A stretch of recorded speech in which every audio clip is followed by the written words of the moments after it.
A ver, a ver, a ver.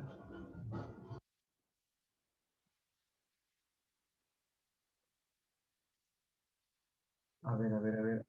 Introducción a la T 1522. Sí, sí, sí.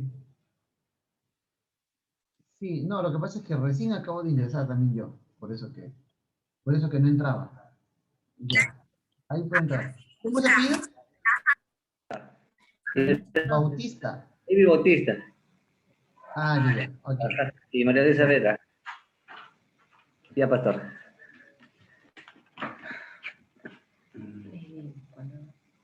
Pastor, buenas noches, hermano, buenas Buenas noches. noches, mis Buenas hermanos. noches, Pastor Bendiciones. Jorge. Buenas noches, Pastor. Buenas noches. Buenas Pastor, noches. muy buenas noches. Trial version. Compañeros, buenas noches. Buenas noches, buenas Bendiciones. noches. Buenas noches, pastor. Buenas noches, compañeros. Buenas noches, ¿cómo están? Buenas hermano? noches, profesor. Buenas noches, hermana Magdalena. Buenas noches, Pastor. Buenas noches. Buenas noches, hermanos. Buenas noches. Hola, Milagros. Milagros. ¿Qué tal, hermanita? Buenas noches con todos, con todos, en especial con Milagros.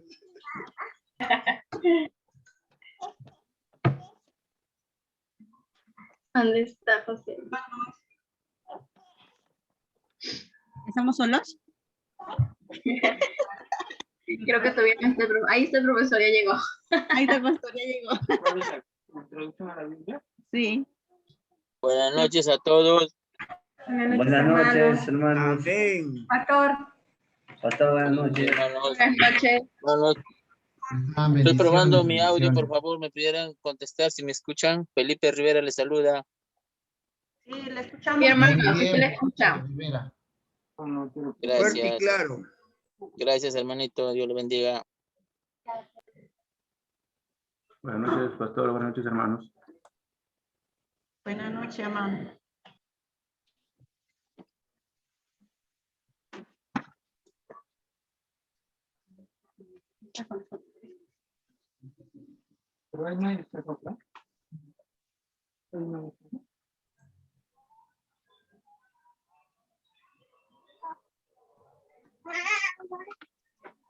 Bien, vamos a empezar, amados hermanos. Vamos a empezar. Le voy a pedir, hermana Magdalena, diríjanos una oración, por favor. Diríjanos en una oración, ¿no? Ya, Pastor. Hermano, bueno, hoy vamos a orar. Señor Padre Celestial, te pido, Señor, en estos momentos, Padre, que vamos a empezar a estudiar, Señor, danos entendimiento, conocimiento, Padre Celestial, úngenos con el poder del Espíritu Santo, Padre bueno, oh Jehová Dios, que podamos entender cada día más tu palabra, Padre Santo, bendice al Maestro, Señor, que nos va a compartir las enseñanzas. Gracias, Jesús, por darnos la vida, porque estamos aquí presentes por tu amor y tu voluntad. Gracias, Señor, te lo pedimos en el santo nombre de Cristo Jesús. Amén. Amén, pastor. Bien, bien, amados hermanos. Entonces, continuando con el curso, me van a disculpar que estoy un poco mal de la garganta. Voy a tratar de no forzar mucho mi garganta, pero sí se me escucha, ¿verdad? Sí, pastor, sí, Amén, pastor, sí se lo escucha. Correcto, gracias.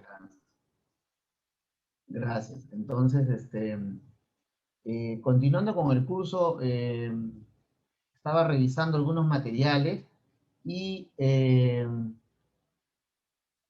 encontré los últimos hallazgos en cuanto a estas escrituras antiguas, cuneiformes. Es que ahora no solamente son los hallazgos arqueológicos, sino que hay una tendencia a rescatar la información que hay en esos escritos cuneiformes, ¿no? Y no solamente eso, sino que en esos escritos cuneiformes que hablamos en las primeras clases, en esos escritos está inclusive las letras de canciones. O sea, el poema de Gilgamesh, por ejemplo, era una epopeya que se cantaba, ¿no? Y inclusive ahí están las notas. Entonces, lo que han encontrado los investigadores es un sistema, una métrica en la música. Y hay algunos que ya desde el año 2020, esto es algo nuevo, hermanos, por eso es que a partir del año 2020, ya inclusive hay un músico canadiense que se llama Peter Pringle. Peter Pringle lo que ha hecho es rescatar y hacer la canción, ¿no? Con un instrumento antiguo. Imagínense, o sea, están rescatando la información que hay en esas tablillas y las están comenzando a divulgar por las redes sociales, ¿no? Entonces, muy pronto van a escuchar, cada vez ustedes van a escuchar más de este tema, ¿no? Solo para que vean ustedes, es impresionante cómo es que se está, el lamento de Gilgamesh por Enkidu está relatado, ¿no? Entonces, quiero mostrarles para que ustedes vean lo que hay en la red y que estemos, ya sabemos, ¿no? De qué se trata. Ya sabemos de qué se trata. Aquí lo pueden ver ustedes a este músico que ha revivido el poema de Gilgamesh, ¿no? En sumerio, y lo canta en sumerio todavía, ¿no? O sea, han revivido las lenguas antiguas, las pronunciaciones, los lingüistas, y han llegado a algo como esto.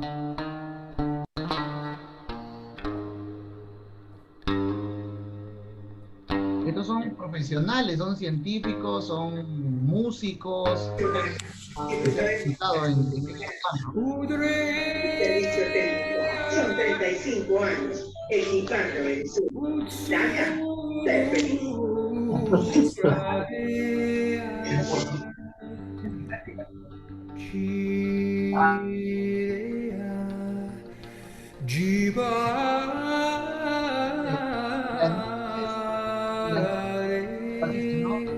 Estas noches antiguas, en esos años, en esos años tan distantes,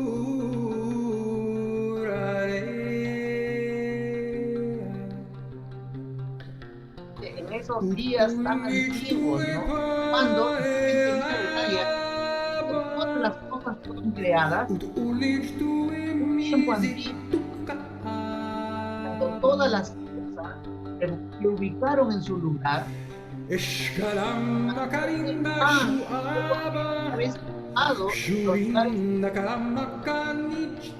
cuando los océanos fueron iluminados,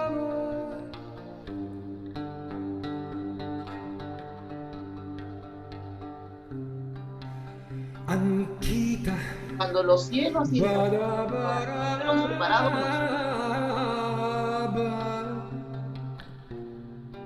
y cuando la tierra y los cielos fueron separados. Un Génesis sumerio, ¿no? Cuando la humanidad fue establecida. Bueno, mi hermano, quería mostrarles para que sepan que eso es lo que está circulando por internet. Eso es lo que nuestros hermanos van a ver y en algún momento a ustedes les van a preguntar, les van a decir qué significa eso, ¿no? Y ustedes ya saben qué cosa es el poema de Gilgamesh, que esta información que habla sobre una creación, ¿no? Y me pareció interesante cuando lo vi, no solamente por la novedad de que este señor lo canta en sumerio, ¿no? Y lo toca con un instrumento que es antiquísimo, ¿no? Más de 2500 años de antigüedad. Entonces, pero me llama la atención el texto de la tablilla, ¿no? Dice, cuando los cielos y la tierra fueron separados, dice, ¿no? Entonces nosotros en el texto de Génesis también tenemos algo parecido, ¿no? Cuando fueron separados los cielos de la tierra, ¿no? Cuando la tierra, o se dejó ver la tierra, dice, ¿no? Las aguas. En este caso ellos tienen una historia algo parecida de lo que... ¿no? Entonces, probablemente ya hemos hablado de la inspiración, hemos visto el tema de la inspiración, o sea, la Biblia es inspirada por Dios, definitivamente, ¿no? La Biblia es inspirada por Dios, pero responde también a los contextos culturales de la época de Moisés, en el momento que se escribe, ¿no? Y en cada época distinta, en los relatos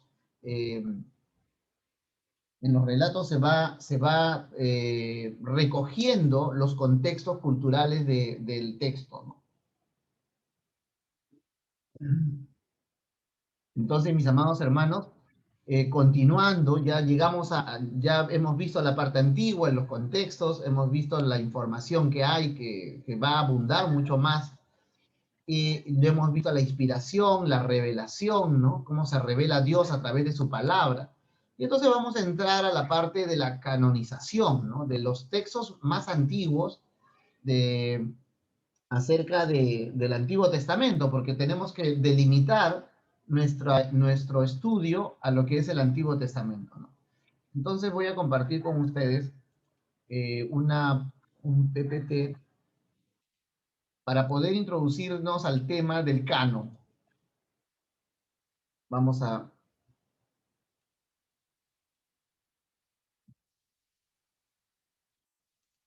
hablar sobre el canon. Y en primer lugar tendríamos que ver entonces qué cosa es el canon, ¿no es cierto? Bien. Etimología de la palabra canon, ¿no? Etimológicamente, la palabra canon es una vara recta, ¿no? Usada como regla o instrumento de medida. En general, el término servía para denotar cualquier cosa que regulase las acciones de los hombres, como norma o principio. En Gálatas 6:16, aquellos que andan conforme a esta regla, dice, ¿no? A este canon, dice allí, ¿no? Son aquellos que hacen de lo que se afirma en los versículos 14 y 15, su línea conductora en lo que respecta a la salvación por medio únicamente de Cristo, aparte de las obras, tanto siguiendo el principio para sí mismo, como enseñándolo a otros. O sea, el canon es una regla, ¿no? Es un patrón que se establece como algo válido y que a partir de allí se considera como único y especial. En nuestro caso, nosotros creemos que el canon que tenemos es un canon que Dios ha permitido que esté, ¿no? Es el único canon, es decir, es la única regla para nosotros, sí, ¿no? Y ahora vamos a ver las diferencias, pero para nosotros sí es la única regla, es un patrón del cual no podemos apartarnos, ¿no? O consideramos que es verdadero ese patrón, y entonces a partir de allí nosotros construimos nuestra doctrina, ¿no? Entonces no es al revés, ¿no? La doctrina no se construye primero y luego yo la respaldo con el texto, sino la doctrina se construye a partir del texto. Eso sería lo correcto, ¿no? Ese fue el reclamo de Martín Lutero. O sea, lo que Martín Lutero reclamaba, ¿qué era? A ver, ¿quién me puede responder?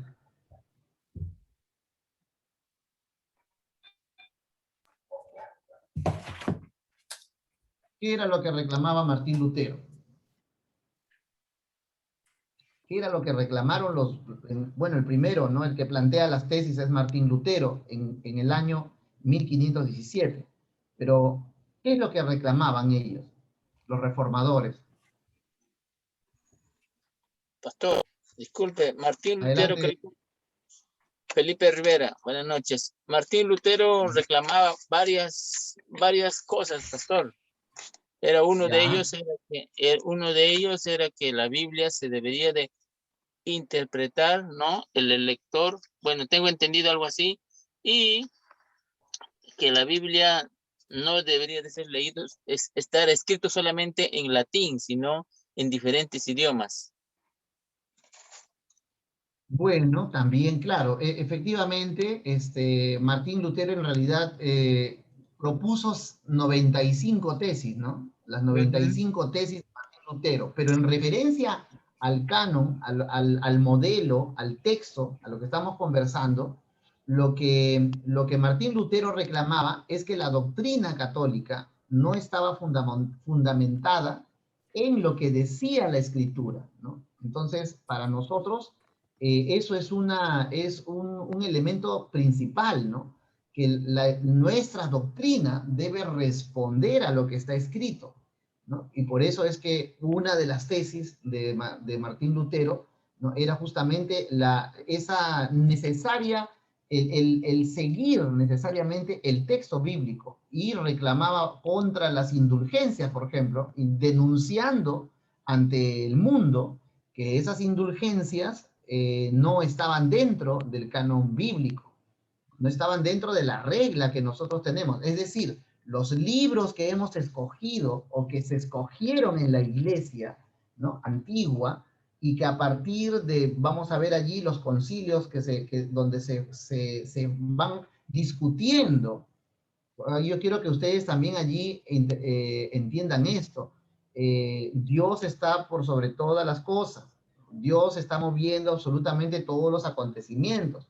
Pero el proceso de canonización fue una discusión teológica durante muchos siglos y durante varios concilios ecuménicos. Ecuménicos quiere decir de diferentes tipos, ¿no?, del Imperio Romano, de las congregaciones o de los patriarcados que existían en ese tiempo, que tenían diferentes maneras de pensar, ¿no? Entonces, lo que hicieron fue reunirse, tratar de llegar a un acuerdo para poder tener asuntos claros.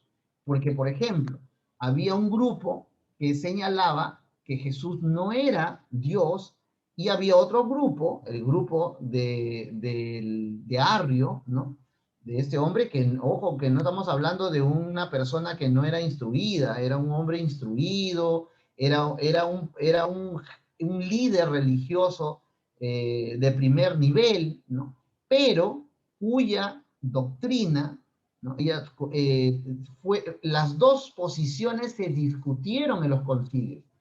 O sea, yo quiero que ustedes entiendan bien esa parte, hermanos, ¿ya? Para desmitificar algunas cosas, ¿no? Y hablar con la verdad histórica de los acontecimientos conforme figuran en los libros, ¿no?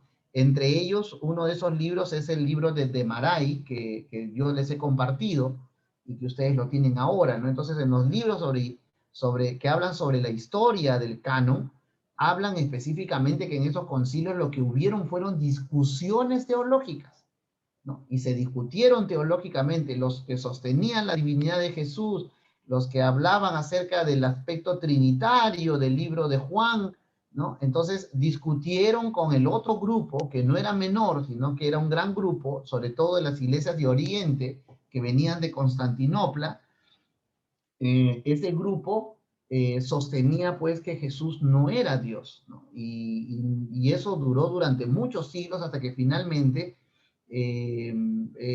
al año 1000, ¿no?, se produce la gran división, lo que se conoce como el cisma de la iglesia, ¿no? Allí ocurre el cisma de la iglesia y entonces se separa totalmente, ¿no?, debido a un término que se trató en el concilio, en donde se llamó el término filioque, ¿no?, hijo de Dios, ¿no? Entonces allí vamos a ver en detalle poco a poco todos estos conceptos. Pero eso es lo que yo quisiera que ustedes, en primer lugar, tengan claro, ¿no? La canonización fue un proceso, o sea, el establecer la regla que nosotros ha llegado como las escrituras para nosotros, ¿no? Esas escrituras para nosotros han llegado ya en un proceso de canonización, es decir, se reunieron los líderes de la iglesia en concilios ecuménicos, ¿no?, oficialmente a partir del año 325, ¿no? Y a partir de allí comenzaron a discutir elementos divergentes en la doctrina que existía en el Imperio Romano. Y comenzaron las discusiones. Constantino los reunió, dice la historia, que Constantino lo que hace es, le pagó a 300 de estos, los reunió de todas partes del imperio, de los 5 patriarcados, y los juntó, y durante cerca de un mes estuvieron allí discutiendo, ¿no? Algunos textos históricos dicen que Constantino inclusive llegó un momento en que las discusiones no terminaban nunca, y que simplemente Constantino dijo, bueno, ustedes me solucionan esto ya mismo. Si no se soluciona hasta tal fecha, entonces aquí va a haber problemas. Entonces, algunos historiadores mencionan ese tipo de relatos de lo que pasó, ¿no? Entonces, pero es necesario que ustedes comprendan que ese proceso se llevó a cabo de esa manera, que Dios estuvo dentro de esa reunión, que Dios estuvo y que Dios permitió que estos libros fueran canonizados, eso no está en discusión. Nosotros creemos que así fue, pero ese fue el proceso, ¿correcto? Entonces, dicho eso, nosotros tenemos volviendo a las diapositivas, vamos a ver que etimológicamente ese canon, esa regla, esa selección de textos, porque hermanos, había muchísimos textos, ¿no? Pero los textos antiguos que se tenían, por ejemplo, cuando usted lee el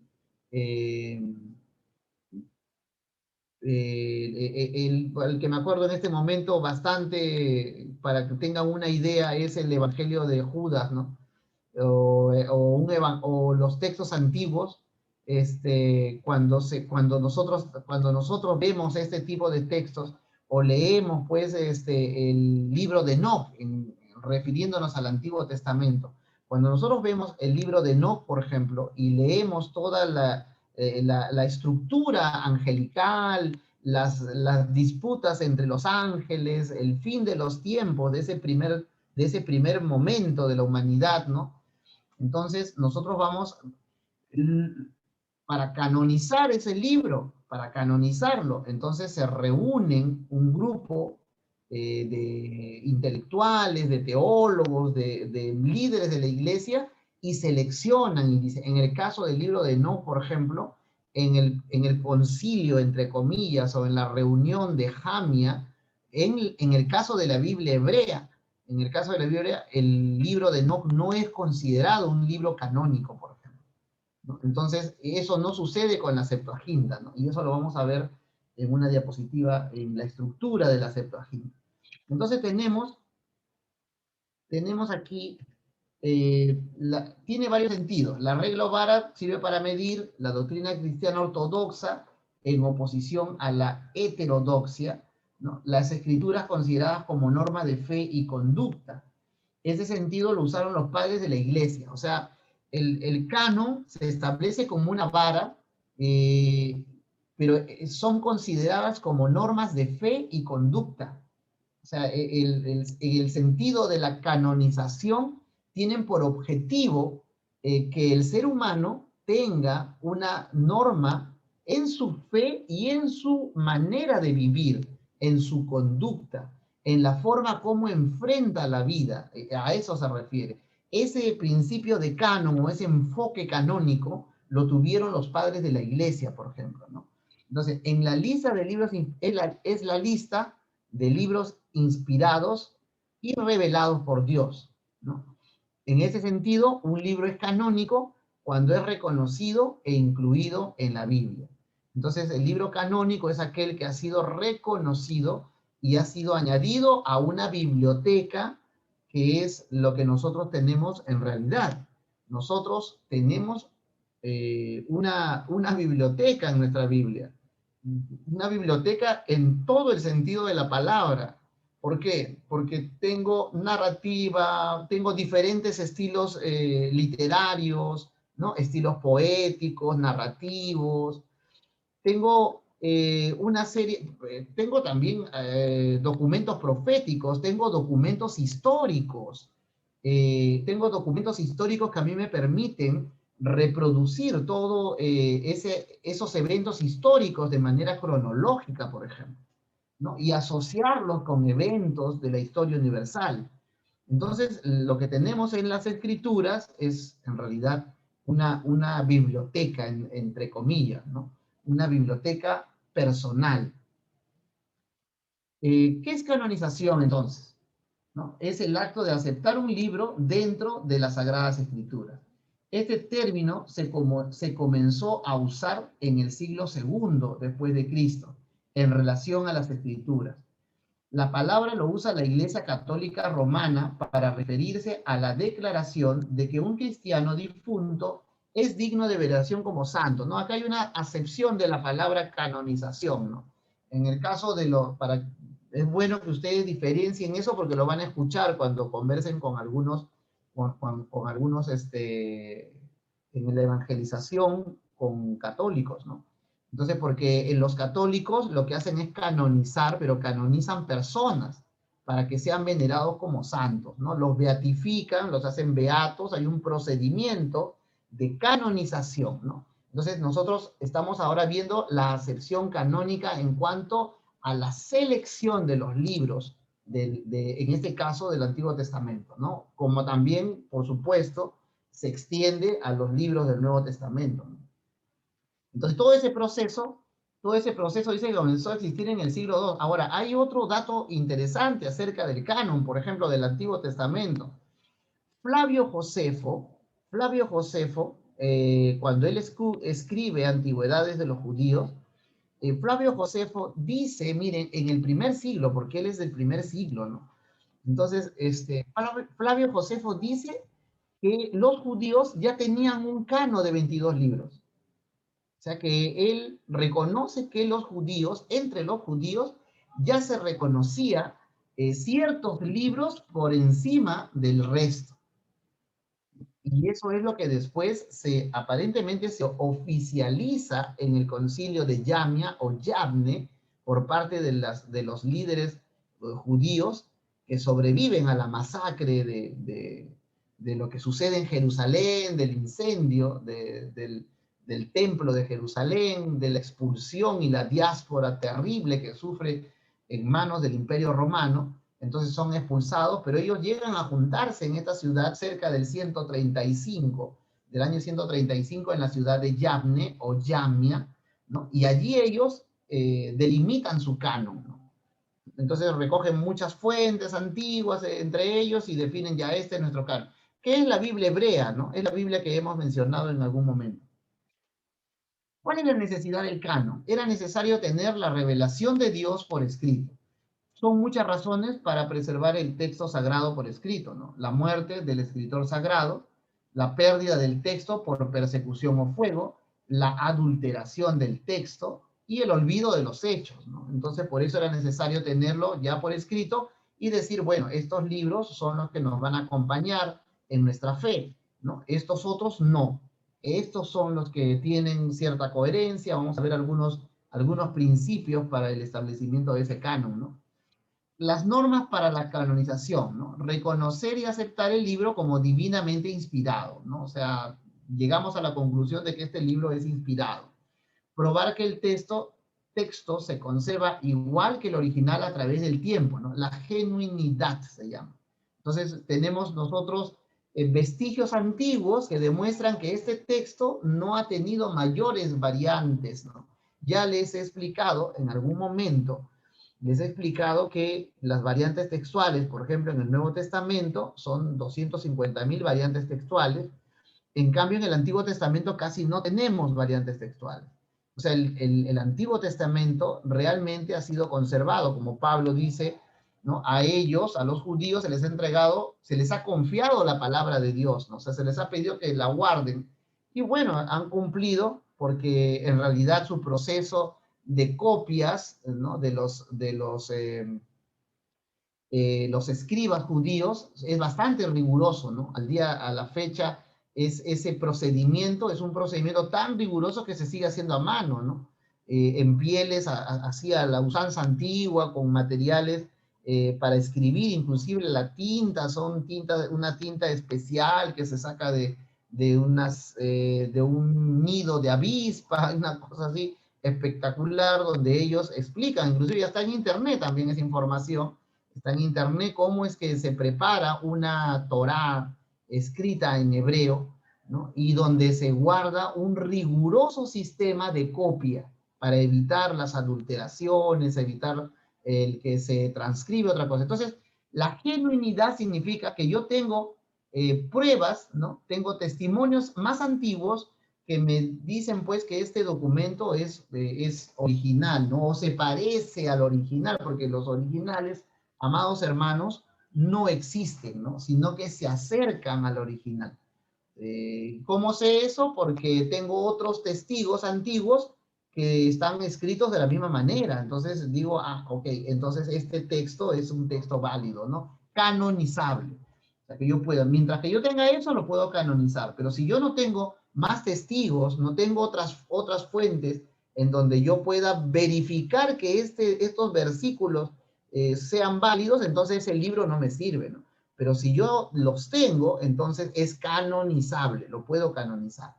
En cuanto, bueno, a los libros del Nuevo Testamento, se debía determinar el carácter apostólico del libro, fue escrito por un apóstol. En nuestro caso solamente nos estamos enfocando en el Antiguo Testamento, ¿no? Otro criterio es la universalidad del libro, tiene que ver con la aceptación eclesiástica, la iglesia primitiva del siglo I, ¿no? Para eso, después del siglo I, amados hermanos, existe bastante información, ¿no? Como la información que da Eusebio, ¿no? Eusebio hace una recopilación y menciona a otros escritos como las epístolas de Policarpo de Esmirna, de los padres antiguos de la iglesia, de la iglesia, es en donde se hace mención a los textos de la iglesia primitiva, ¿no? Entonces, esos elementos le dieron a la iglesia de ese tiempo las herramientas para que ellos puedan canonizar esos documentos que ahora están en nuestra Biblia, ¿no? Que esos son justamente los que finalmente en la discusión teológica, yo quiero ser claro en ese sentido, ¿no? En la discusión teológica venció el grupo que finalmente estableció este canon para nosotros. Recuerden que hasta el año 1000, se divide la iglesia y usted va a encontrar Biblias canonizadas en la iglesia ortodoxa griega, etíope, la iglesia ortodoxa de Oriente, ¿no? Esa es la iglesia de Oriente, es que ojo, que tiene la misma validez, porque a ellos también dicen tener o dicen ser los seguidores de los apóstoles de Jesús que llegaron a esa zona. O sea, ellos defienden que ellos son los seguidores y tienen un historial antiguo, hermanos, muy antiguo. Entonces, que es válido su canonización también, ¿no? Porque en realidad era una sola iglesia que se parte en dos, en Occidente y Oriente. Claro, nosotros hemos vivido pensando en Roma, en la iglesia católica, como que eso es todo, pero espero que esta clase haya servido, hermanos, para que ustedes comiencen a mirar ese espacio que no se ha tomado en cuenta, pero que existe y que es parte de esta iglesia. Yo no le puedo decir a un hermano ortodoxo cristiano, porque él cree en Jesús, creen que María, es más, creen en la virginidad de María, la iglesia ortodoxa rusa, por ejemplo, para darle un ejemplo. Yo no le puedo decir a él que él no es un cristiano, porque él cree en el Señor, cree que él murió en la cruz por sus pecados y cree en su segunda venida. Entonces, ellos tienen todo el derecho y yo no le puedo decir a ellos que están engañados, porque ellos tienen como sustentar que viene una sucesión apostólica como la tuvo la Iglesia de Roma. Ellos también tienen como legitimar la sucesión apostólica que tiene la Iglesia Ortodoxa de Oriente. Pero el canon de ellos tiene libros que nuestro canon no tiene. ¿Correcto? O sea, por ejemplo, el más visible, el libro de Enoc, ¿no? En alguna de las iglesias de Oriente, el libro de Enoc está canonizado. Y en el caso de Occidente, libros que para la iglesia protestante son considerados apócrifos, están canonizados para la iglesia católica, apostólica y romana, ¿no? Entonces, ¿me entienden?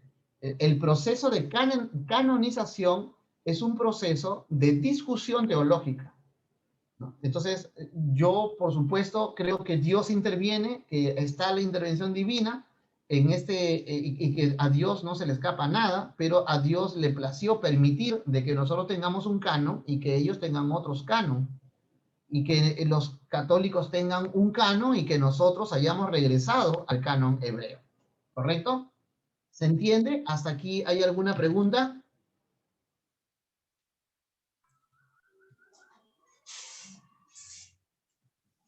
Pastor, una pregunta con respecto a lo que usted mencionó. Sí, sí, hermano. Pastor, ¿me escucha, no? Sí, sí le escucho, mi hermano. Cuando usted habló acerca de las dos canonizaciones, mi pregunta es, o sea, no necesariamente entonces ellos están en pecado o están errados, no necesariamente. Ahí el detalle, ¿no? No, pues porque entonces, ¿cómo nosotros podríamos desautorizar algo que para ellos ciertamente Dios les ha permitido tener como una regla, ¿no? Así como es. un modelo. Entonces, no, yo por lo menos no sería capaz de decirle a ellos, no, tú estás equivocado, ¿no? Porque has considerado el libro de Enoch ahí, ¿no? Entonces, es como nuestro reclamo, o sea, tampoco podríamos decirle pues a los católicos, ¿por qué usas Macabeos? ¿No? ¿Por qué usas eso? Y ahora vamos a ver las diferencias en esos libros. Bueno, no sé quién levantó la mano primero, si nuestro hermano David o nuestro hermano Miguel. A ver. Bueno, le cedo al hermano David, a ver, para que yo voy de tercero. Se agradece su caballerosidad. Adelante, hermano David. Mi esposa hablar. Gracias, hermano Miguel. Yo levanté primero, ¿ah? Pastor, sí, quería hacer una consulta. Usted nos dice de la iglesia apostólica, ¿no? Católica apostólica romana y la iglesia ortodoxa de Oriente. ¿En qué momento vino a separarse, ¿no? ¿En qué momento se separaron y son ahora los dos, ¿no? Dos iglesias diferentes? Pero ¿en qué momento, en qué punto se separaron? Bien, muy buena pregunta, ¿no? Bueno, los problemas con la iglesia, los 5 patriarcados que existían en el Imperio Romano hasta el siglo III, IV, esos 5 patriarcados tenían puntos de vista diferentes.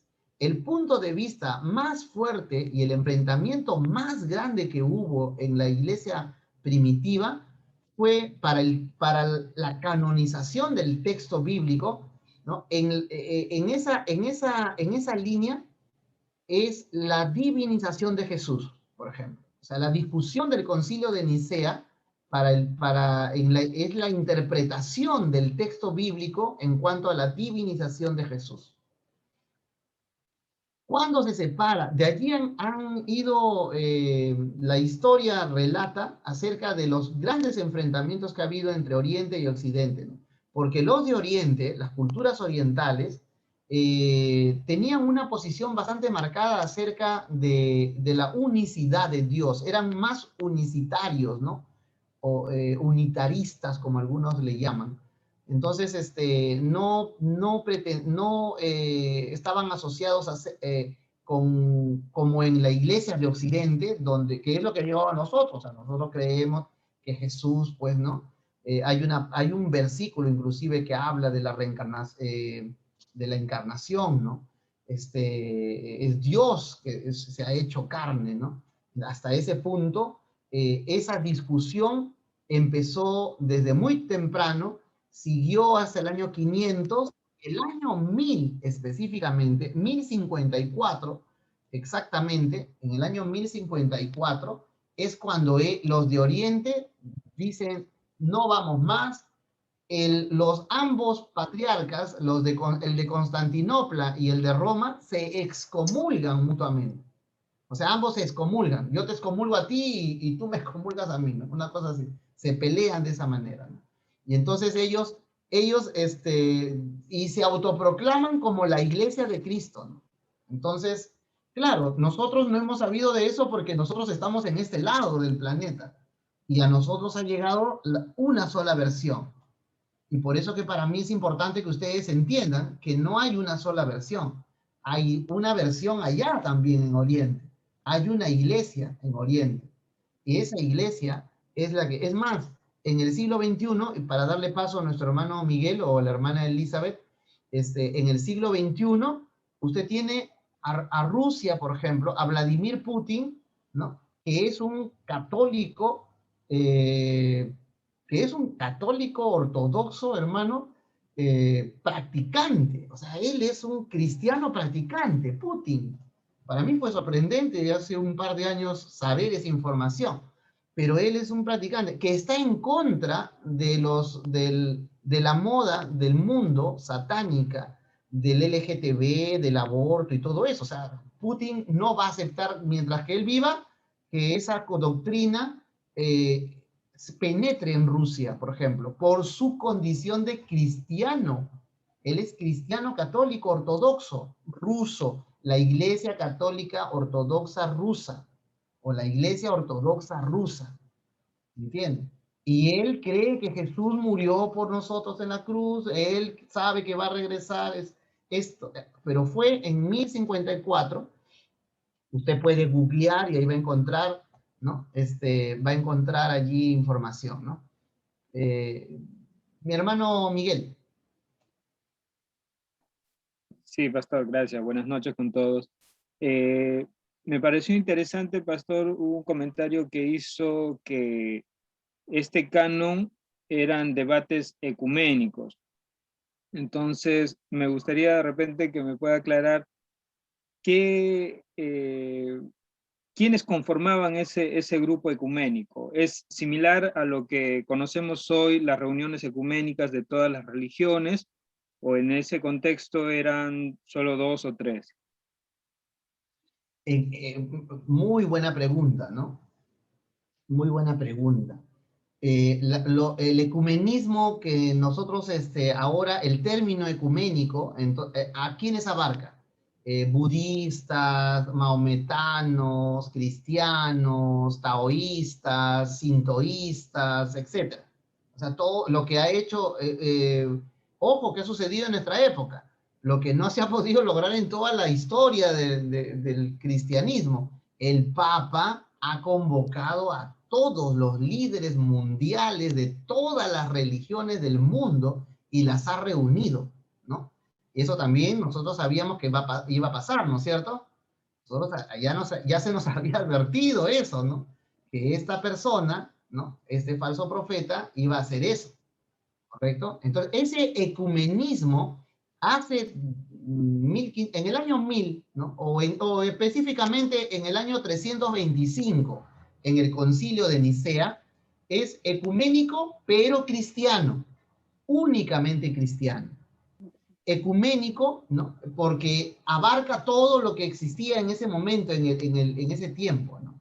O sea, ahí no, pues, no, los cristianos no se juntaron con los paganos, no se juntaron con otras religiones.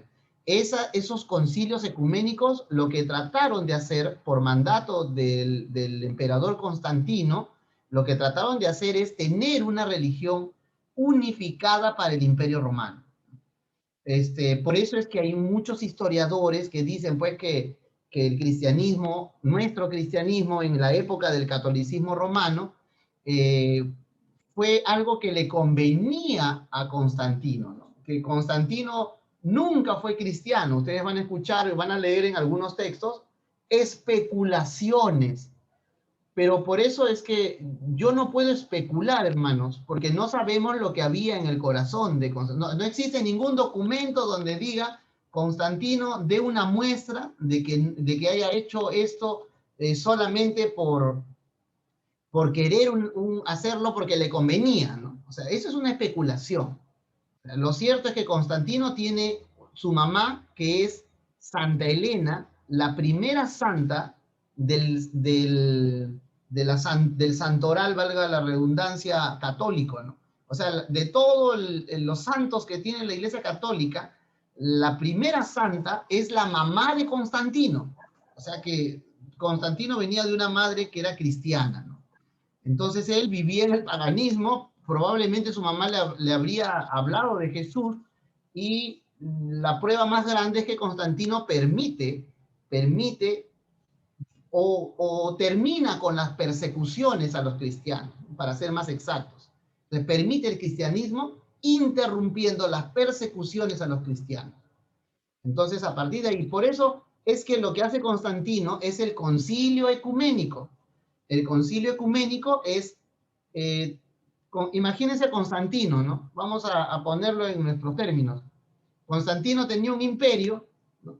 Que se había dividido en 4 inclusive, y él los estaba reunificando el imperio, y de pronto el cristianismo, que ya era una amplia mayoría en el imperio romano, había irrumpido mucho, él conversaba con el patriarca de Constantinopla y le decía pues que no, que esto es así, le daba una doctrina, pero hablaba con el patriarca de Roma y le daba otra doctrina, hablaba con el patriarca de Jerusalén y había otra doctrina.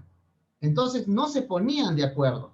Y lo que hace Constantino es reunirlos a 300 representantes de esos patriarcados, de los 5 patriarcados que existían en el Imperio Romano.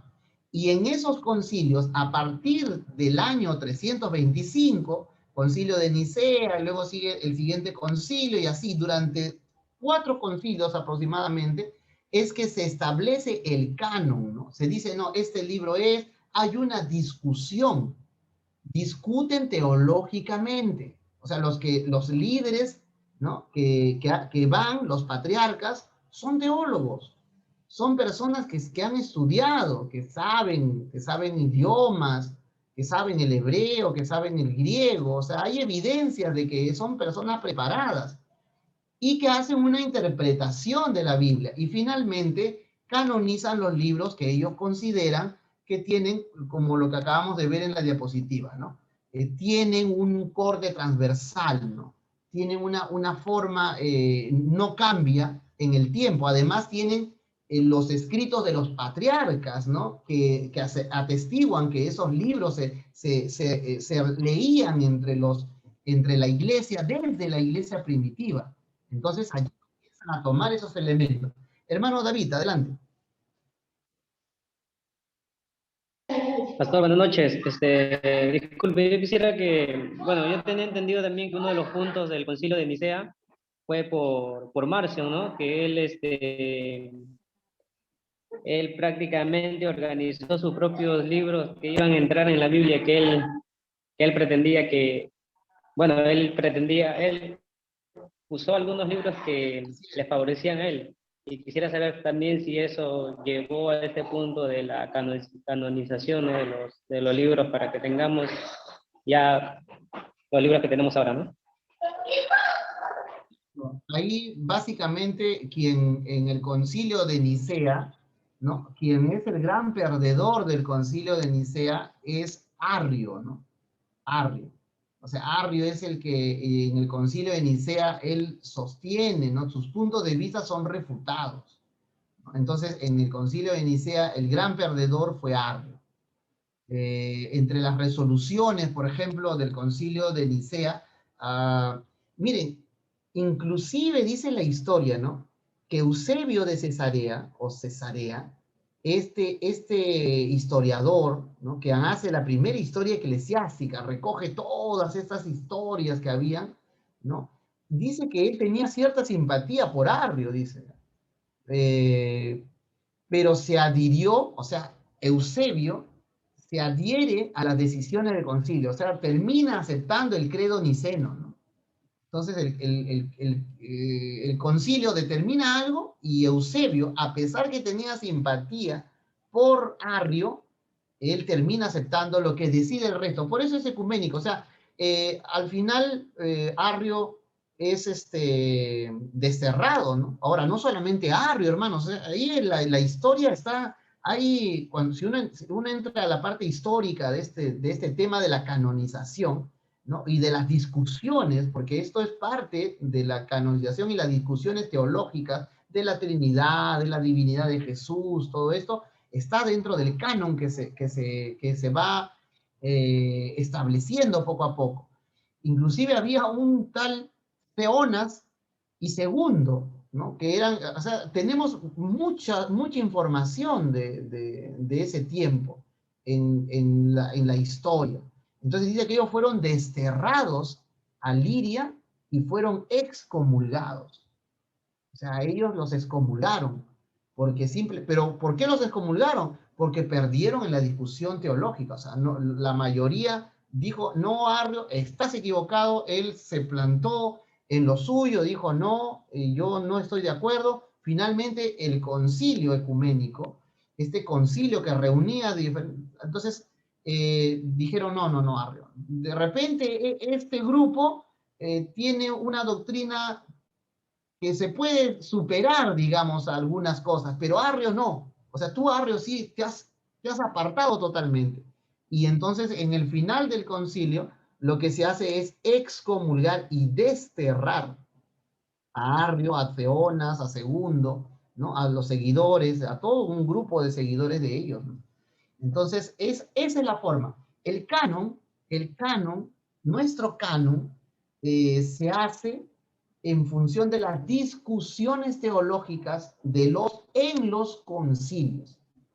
Así, y yo quisiera que se entienda bien esa parte. O sea, entienda usted en su mente que personas que están discutiendo, como cuando usted ha visto una pelea entre un apologista cristiano y un apologista católico, y él le dice, pero no, que tú, ¿y qué dice este versículo? Y el otro le dice otra cosa, y así, o sea, así se decidió el canon, hermano. O sea, no fue como el Urim Tumim, ¿no? Como tirar las piedritas, no fue un acto mágico, no fue un acto sobrenatural tampoco en ese sentido. Fue una discusión teológica y nosotros decidimos tener esta cantidad de libros como la regla. Como la regla. ¿Se entiende, Pastor, hermanos? disculpe. Buenas Adelante, noches, hermana Pastor. Carmen. Disculpe, una Buenas consulta. noches. Respecto Dígame. al tema del inicio del canon, cuando usted habló acerca de Lutero, ¿ahí fue el inicio para ya establecer el canon o ya hubo anterior? No, fue mucho antes, ¿no? Lutero lo que hace, ¿no? Y ahora voy a continuar, para terminar de responder su pregunta, voy a compartir esta diapositiva, ¿ya? Justamente para poder ver, quiero que vean la diferencia de los cánones. Aquí está. Y vamos a compartir aquí. A ver, espérese un ratito.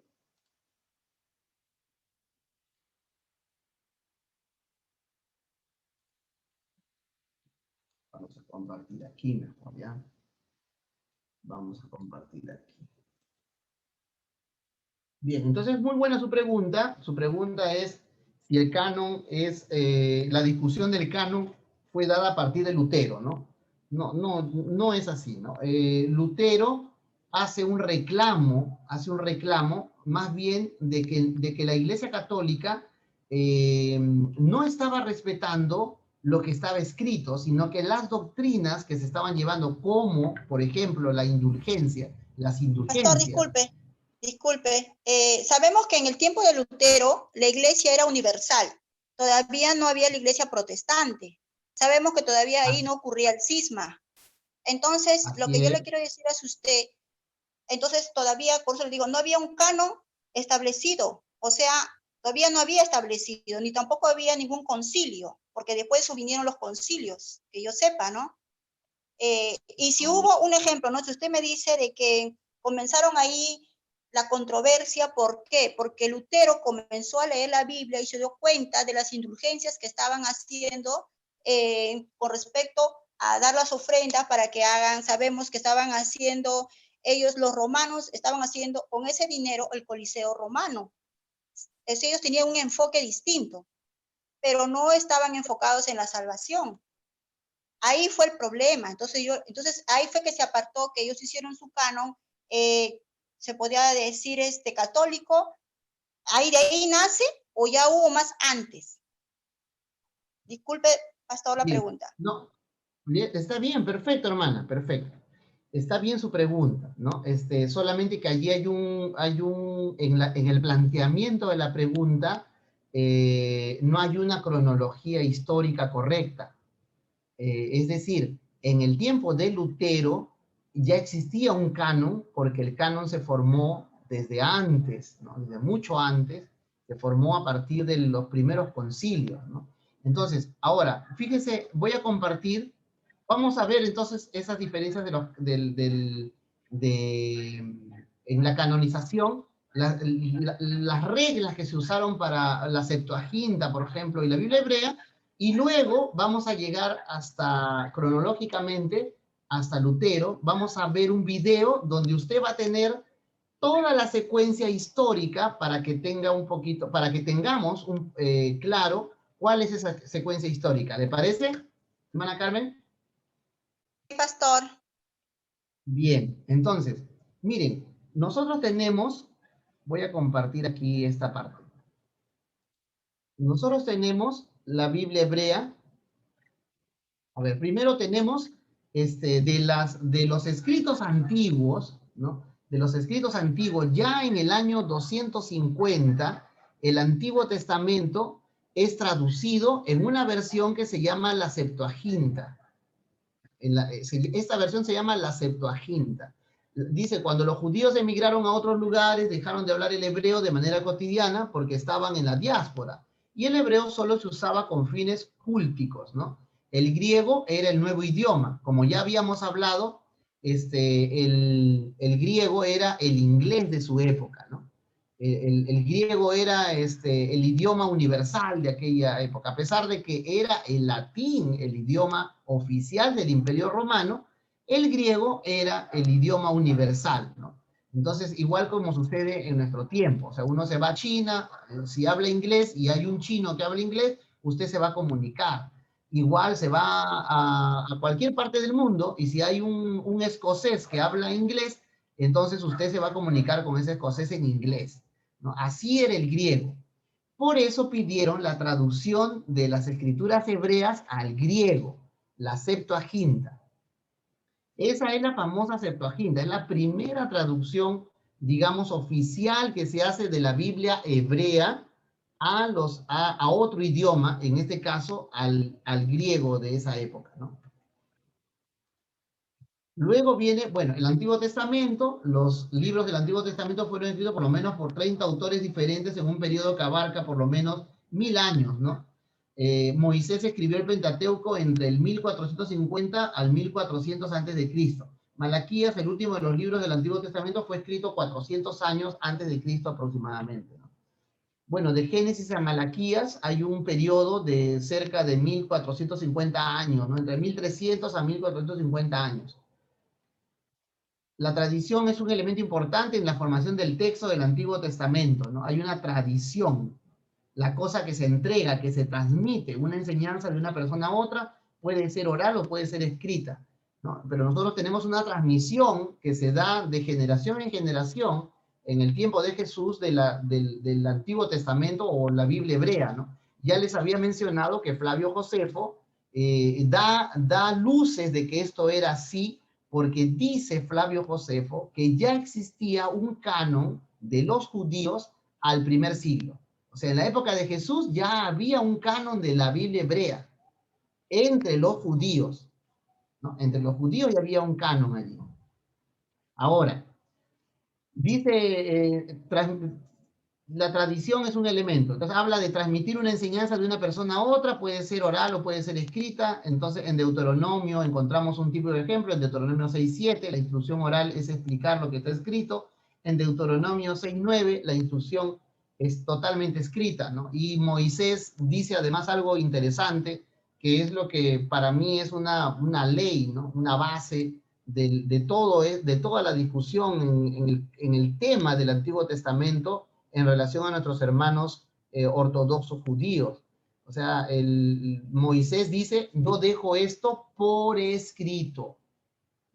Literalmente Moisés dice, yo dejo todo esto por escrito, porque si estando yo, ustedes no han hecho lo que han querido, Entonces, cuando yo no esté va a ser peor. Así que yo ahora dejo esta ley como testigo, dice todavía, ¿no? La ley está como un testigo. Y pongo y además habla acerca de los cielos, dice, y la tierra, ¿no? Que eso tiene, entonces la palabra escrita, ¿no? Es algo que no puede ser refutada por ningún punto de vista. Está en la base de la fundación de este canon que se estaba formando, ¿correcto? Porque recuerden, o sea, Moisés escribe, luego pasan los acontecimientos, alguien sigue escribiendo, y durante 1450 años se van suscitando los acontecimientos, el profeta se comienza a escribir la profecía y queda grabada allí la profecía. Y entonces poco a poco, se va recopilando esa información hasta que en un momento, estamos en el Antiguo Testamento, estamos en el judaísmo todavía en este momento, ya ubiquémonos ahí, en el judaísmo del primer siglo. Hasta ese momento del judaísmo del primer siglo, ya existía la Septuaginta, ojo, porque la Septuaginta es 250 años antes de que llegara nuestro Señor. Cuando llegó nuestro Señor, cuando llegó Jesús, ya circulaba una versión en griego de la Biblia hebrea que se llama la Septuaginta, ¿correcto? O sea, eso tiene que quedar claro. Cuando nuestro Señor llegó, ya circulaba una traducción al griego 250 años antes de la llegada de Cristo, ¿no? Aparte de la Biblia hebrea, existía una traducción en griego que nosotros llamamos, o que se denominó, la Septuaginta, en honor a los 72 traductores que dice la Biblia. Claro que ahora dicen que eso es un mito, que no fue, que se escribió en diferentes épocas, o en diferentes tiempos. Bueno, lo cierto es que la parte histórica dice de que hubo este milagro, pues, de que 72... fueron enviados 72 ancianos de Jerusalén a Alejandría, y que en Alejandría se copiaron. Inclusive dice ese relato antiguo de que los 72 hicieron una copia, ¿no? En un tiempo increíble, y que por eso que es divino la traducción y todo eso, ¿no? Entonces, claro, los teólogos modernos dicen que eso no fue así, que eso es un mito y todo eso, ¿no? Pero ese ya es otro tema. La cosa es que en el tiempo de Jesús ya existía la Septuaginta, y Flavio Josefo dice que la Biblia hebrea ya tenía un canon. O sea, ya había un canon según Flavio Josefo. El judaísmo moderno dice de que es en el año 135 aproximadamente, en el concilio de Yavne o Yavne, donde se establece un canon, ¿no? Se dice, se juntan, se reúnen los judíos, los sabios, que habían sido ya dispersados, ¿no?, en la diáspora. Entonces se reúnen y lo que hacen es juntarse en este lugar y toman la decisión de establecer un canon, ¿no?, que es la Biblia hebrea como se conoce hasta nuestros tiempos, ¿correcto? Entonces vamos a ir avanzando, porque por allí vamos a ir. Entonces ya, primer punto, ya dejamos ahí a la Septuaginta, recuerden, y voy a poner aquí que, por ejemplo, en esta diapositiva, usted ve la Biblia hebrea, ¿no? Este es el canon de la Biblia hebrea. La Torá, la primera parte, la Torá o ley. En realidad, Torá, mis amados hermanos, no significa ley, ¿no? En realidad, Torá significa enseñanza. Lo que sucede es de que Levítico, sobre todo Levítico, ¿no?, hay una serie de leyes, y entonces se ha tomado todo esto como ley, ¿no? Pero Torá en hebreo es enseñanza. Entonces, la Torá, que sería la primera parte, está dividido la Biblia hebrea en tres partes. La Torá, los profetas, como ya les había dicho anteriormente, o sea, en el medio están los profetas, y luego los últimos son los escritos, los Ketuvim, ¿no? Y miren ustedes la diferencia de los libros que se mencionan en la Biblia hebrea para referirse a ellos como escritos o para referirse a ellos como profetas. O sea, para la Biblia hebrea, para el judaísmo de este tiempo, los profetas pues son Josué, Jueces, Samuel, Reyes, que están en un solo libro, o sea, no están separados. Samuel y Reyes no están separados en 1 y 2 libros como nosotros, ¿no? Y los profetas posteriores son Isaías, Jeremías, Ezequiel, los 12 profetas menores y los 12 profetas menores.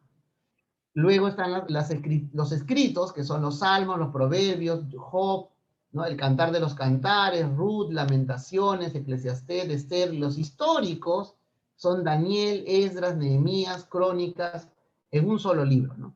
O sea, los históricos, Daniel es un libro histórico para el judaísmo, ¿no? En la Biblia hebrea está puesto en el lugar de los históricos, ¿no? Y ahí habría que hacer, eso ya tendríamos una clase completa para poder analizar todo eso, ese tema, ¿no? Entonces, pero esa es la estructura de la Biblia hebrea. Esta estructura, dice Flavio Josefo, que ya estaba, y eso es lo que oficializa, esta estructura es lo que oficializa el canon judío, ¿correcto? Ahora, pero, ¿qué pasó? Que existía, como ya le hemos dicho, en ese tiempo existía la Septuaginta. La Septuaginta era la copia de la primera traducción a un idioma extranjero de la Biblia hebrea, pero no fue de la Biblia hebrea, sino en realidad, como era para la biblioteca de Alejandría, lo que se tradujo no solamente fue el canon que tenían los judíos o los libros sagrados, sino que se juntaron un montón de otra literatura, ¿no? Que luego la voy a pasar aquí a mostrar, ¿no? Este es ¿dónde encuentro esto? Esta es la estructura de la Septuaginta, ¿no? ¿De dónde he sacado esta información? Del libro, de la fuente de Demarai, que les he compartido a ustedes, ¿no? Allí está esa información. Entonces ahí pues, nosotros podemos ver el Pentateuco, la historia, los libros sapiensales y poéticos y la profecía, ¿no? Entonces aquí en esta estructura, en este canon, que es la traducción de la Septuaginta, esa primera traducción que se hace, pero no solamente de los libros que los judíos creían canónicos, sino de toda una serie de literatura. Ahí es donde nosotros encontramos pues a Judith, a Tobías, en la historia, ¿no? En el segundo cuerpo, porque lo dividen en cuatro estructuras, ¿no? Lo dividen en 4 partes. Entonces, en la primera parte, ya el griego se denomina Pentateuco. Ahí es donde aparece la palabra Génesis en vez de Bereshit, que es en hebreo, ¿no? En vez de Shemot es Éxodo, ¿no? Bamidbar, ¿no? Todas esas palabras en hebreo desaparecen porque ahora estamos hablando de griego. Y entonces ahora sí encontramos los términos como así como están, como lo conocemos, porque nuestras Biblias han sido traducidas también del griego, ¿no? Y entonces aquí en la estructura de esta Septuaginta encontramos a Génesis, Éxodo, Levítico, Números, Deuteronomio. Ya en historia ponemos a Josué, Jueces, Ruth, ¿no? Y se fijaron que para los judíos Josué no es un libro histórico, es un libro profético, ¿no? Entonces es diferente porque la Septuaginta lo que hizo fue pasarlo al otro idioma y tomó toda la biblioteca, ¿no? Toda la biblioteca de los libros que había, porque esa era la idea de Alejandro, del rey Ptolomeo, para tener, pues, porque la biblioteca de Alejandría era conocida porque tenía todos los libros, ¿no? Y entonces esa fue una de las razones por las cuales también se conjugaron el pedido de los judíos que vivían en Alejandría con este rey que él quería tener toda la información del mundo en su biblioteca. Entonces finalmente se trajeron una serie de documentos, ¿no? Y ahí están en los libros sapiensales los Salmos, Proverbios, Eclesiastés, Cantar, Sabiduría de Salomón, el Eclesiástico o Sabiduría de Jesús, el hijo de Sirac, la oración de Manasés, los Salmos de Salomón, ¿no? Entonces, aquí también está Baruch en la profecía, ¿no? Baruch. Aquí está Baruch, está la epístola de Jeremías, la historia de Susana, que es una adición a Daniel, Bel y el dragón, o sea, toda esta información estaba en la Septuaginta. ¿Correcto? Entonces estamos avanzando en la historia, fíjese, ¿eh? Y estamos viendo las diferencias, todavía estamos en el primer siglo, estamos viendo las diferencias entre la Septuaginta y el canon judío, la Biblia hebrea que llega hasta nuestros días, ¿no? Entonces, allí es que se establecen esas diferencias. Bien, entonces vamos a ver. Bueno, el idioma de los testamentos, del Antiguo Testamento, se escribió originalmente en hebreo, pues era el idioma en que se expresaba literariamente el pueblo hebreo, la nación llamada Israel. Hay que saber, sin embargo, que Daniel 2:4b al 7:21 y Esdras, ¿no? Jeremías, en algunos segmentos están escritos en arameo, idioma emparentado con el hebreo y parte de la familia de lenguas semíticas, ¿no? El árabe, el asirio, el babilonio, el cananeo, así era el arameo, ¿no? Entonces, pero hay que entender que el 99%, porque es una pequeña parte en arameo, es muy pequeña la parte que tenemos en arameo en el Antiguo Testamento, ¿no? Entonces, pero por eso se menciona que está escrito en hebreo en su mayor parte y en arameo en una pequeña proporción. Entonces, eso es en cuanto al idioma. ¿Qué épocas abarcan? Las escrituras hebreas se produjeron durante un periodo que abarca más de 1000 años, pero el Nuevo Testamento se escribió durante el primer siglo después de Cristo. Durante la segunda mitad del siglo, la historia del Antiguo Testamento se remonta hasta los albores de la humanidad y la historia divina, dice, ¿no? La arqueología ha demostrado la validez de la historia del Antiguo Testamento en un grado que hace apenas 1 o 2 generaciones no se esperaba. Y la civilización antigua de los hebreos y la del Cercano Oriente pueden estudiarse juntas, ya que las dos se desarrollaron por la misma época. Entonces, esta información, hermanos, tienen que tomarlo en cuenta porque las discusiones que se vienen más adelante o que ya van a comenzar a venir es justamente el advenimiento de estos descubrimientos de los escritos sumerios, de las tablillas, de el querer revivir estos viejos cultos. Tanto así, hermanos, que hay algunas personas ya en internet pues que hablan que son de Nibiru, porque hay una historia de unos seres allí en estas tablillas, ¿no? Que son extraterrestres, los reptilianos, los gigantes que se habla en la Biblia, en el Antiguo Testamento, y entonces ya se comienzan a tejer ciertos mitos, fábulas respecto de esos temas. Entonces por eso nosotros tenemos que estar al tanto de estas cosas.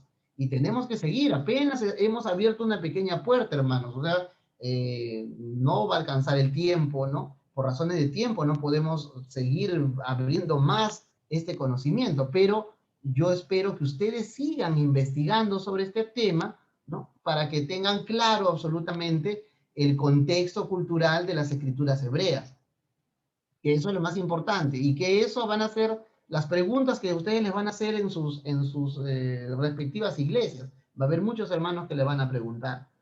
Entonces, bien. Bueno, hasta aquí hay alguna duda. Pastor.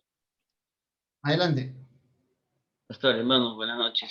Sí, pastor, la primera pregunta surge si los libros apócrifos que tiene la Iglesia Católica, en este caso, nosotros lo consideramos válidos, o los textos que están dentro de los libros apócrifos, ¿es considerado válido? Claro, no, para nosotros, no están dentro del canon, pues, no son válidos, digamos, para nosotros no son inspirados por Dios, ¿no? Pero, ¿qué ha pasado? Bueno, eso es lo que nos enseñaron a nosotros, ¿no? Pero ¿qué sucede? Por ejemplo, los judíos usan, a pesar de que nuestra Biblia se parece, o los libros, aunque están entreverados, pero nuestra Biblia se parece más a la Biblia hebrea, ¿no? Los protestantes. Pero sin embargo los judíos usan macabeos.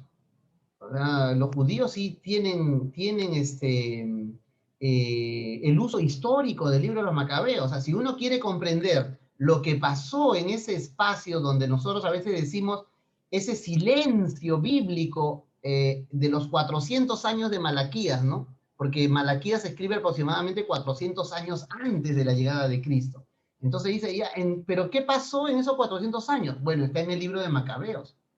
O sea, si usted lee el libro de Macabeos, ahí está toda la historia del pueblo judío en esos años, ¿no? Hasta 200 años antes y la guerra que hacen los judíos con los griegos, ¿no? Contra el imperio griego, antes de la llegada de Cristo, ¿no? Y entonces ahí vamos a comprender una parte. Así que particularmente, pues usted puede leer el libro de los Macabeos, no es un pecado, ni tampoco estamos hablando de que haya herejías, ¿no? Ciertamente, quizás en algunos libros, pues, de repente pueda haber una exaltación hacia los muertos, como en algún caso, ¿no? Pero son libros que desde nuestro punto de vista del cristianismo evangélico son apócrifos. O sea, yo no les podría decir, ¿sabe qué? Usted tiene que leerlos. Porque como les he dicho, o sea, a nosotros se nos ha dado esa regla, ese canon. Para los cristianos ortodoxos le han dado otra regla. Para los cristianos católicos, ellos tienen la Septuaginta y ahí ellos incluyen Macabeos, incluyen Judith, ¿no? Incluyen todos esos textos. Pero eso es, o sea, yo no podría decirle, usted léalos, lo puede leer como lectura, ¿no? Pero va a tener que discernir que algunas cosas allí no van a concordar con nuestra doctrina, ¿no? Entonces, allí, esa sería la única recomendación. Pero después lea Macabeo. Más bien, lo que sí le puedo decir con toda seguridad es que usted tiene que leer Macabeo. Tiene que leer primero y segundo de Macabeo, porque allí va a encontrar algunas pistas de cómo se llevó, qué sucedió antes de la llegada de Cristo. El proceso, ¿cuál era la disputa que habla Hechos 6? ¿No? Recuerda el texto de Hechos 6, dice que hubo una discusión, ¿no? Hubo una discusión no menor entre los hebreos y los griegos, ¿correcto? La canción de las viudas. A ver, vamos a ver. Exacto, ¿no? El tema de las viudas, y no solamente eso, porque generalmente hemos utilizado ese texto para poder hablar del diaconado, ¿no? Porque a raíz de esa discusión es que nace el diaconado, ¿no? Entonces, a ver, vamos a leerlo, ¿ya? Pero yo quiero que se den, lo vamos a ver aquí. Lo vamos a ver aquí.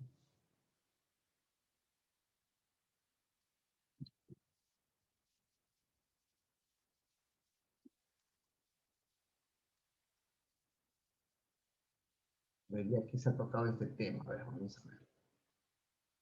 Vamos a ver. Hechos, capítulo 6. Porque quiero que se den cuenta algo importante. Versículo 1. Versículo 1. La voy a compartir. A ver. Usted tiene que leer Macabeos, les repito, ¿ya? Para enlazar lo que viene.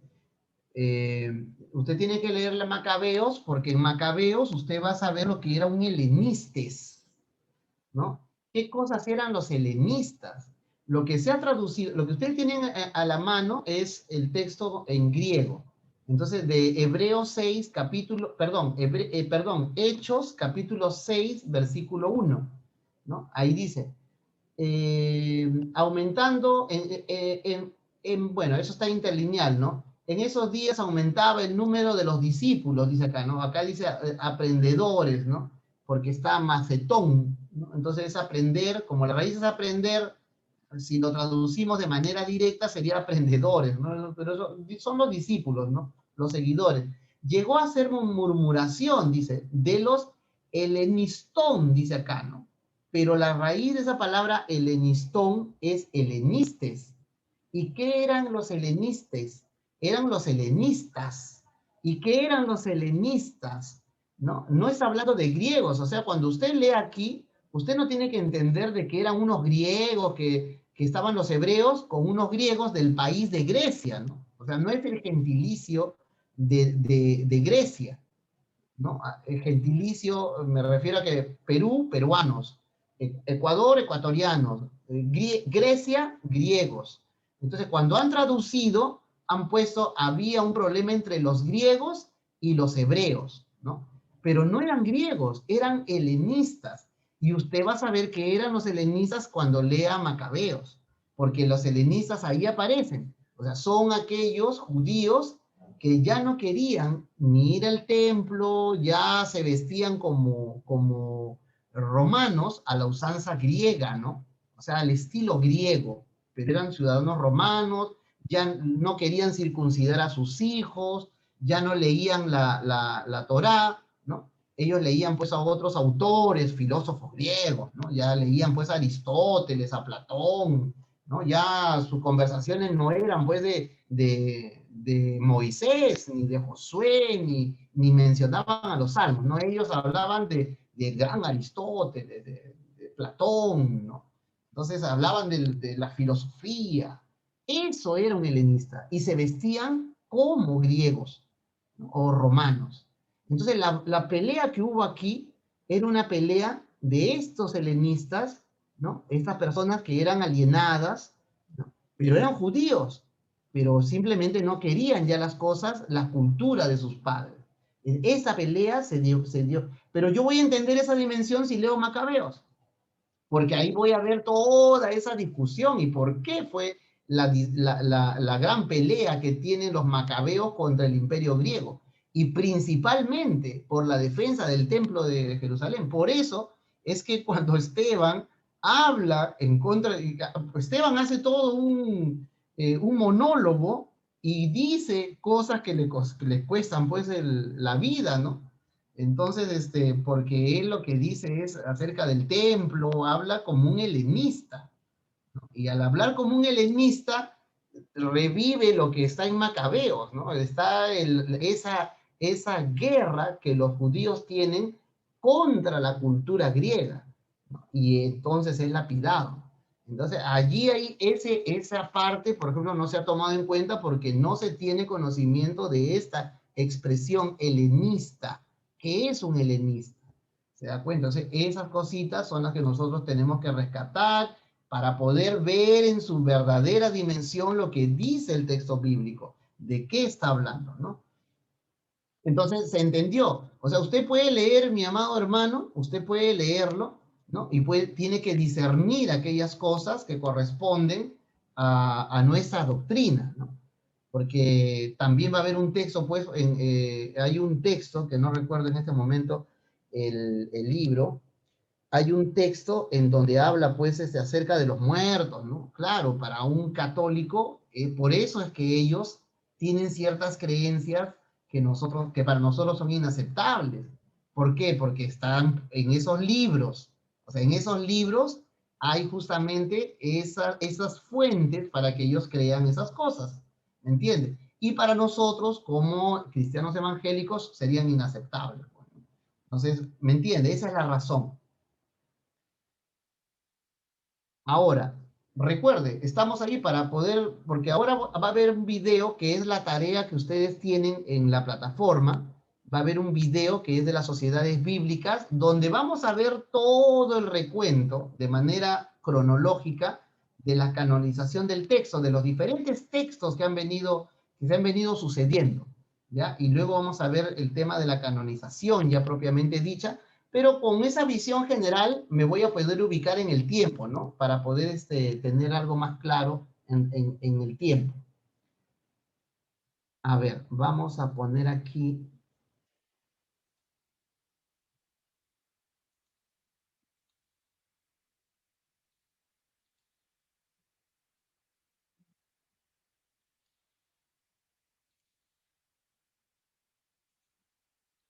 Bueno, este video ustedes lo tienen allí, ¿no? Y yo les he pedido allí, tienen una tarea que hacer con estos videos.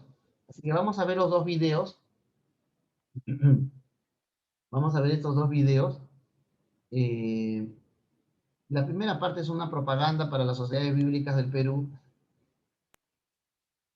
Al alcance de todos los el conocimiento de la historia de la Biblia a través que usted está visitando tiene como objetivo mostrarle la trascendencia de un libro, que documenta la relación de Dios con su pueblo y cómo nos da a conocer su palabra a través de los tiempos.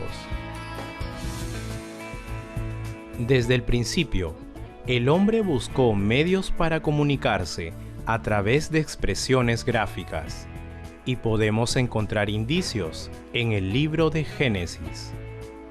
Una muestra de dichas expresiones se visualiza en las paredes de una caverna de Lascaux, en Francia, donde se observan representaciones de animales, figuras humanas y muestras abstractas.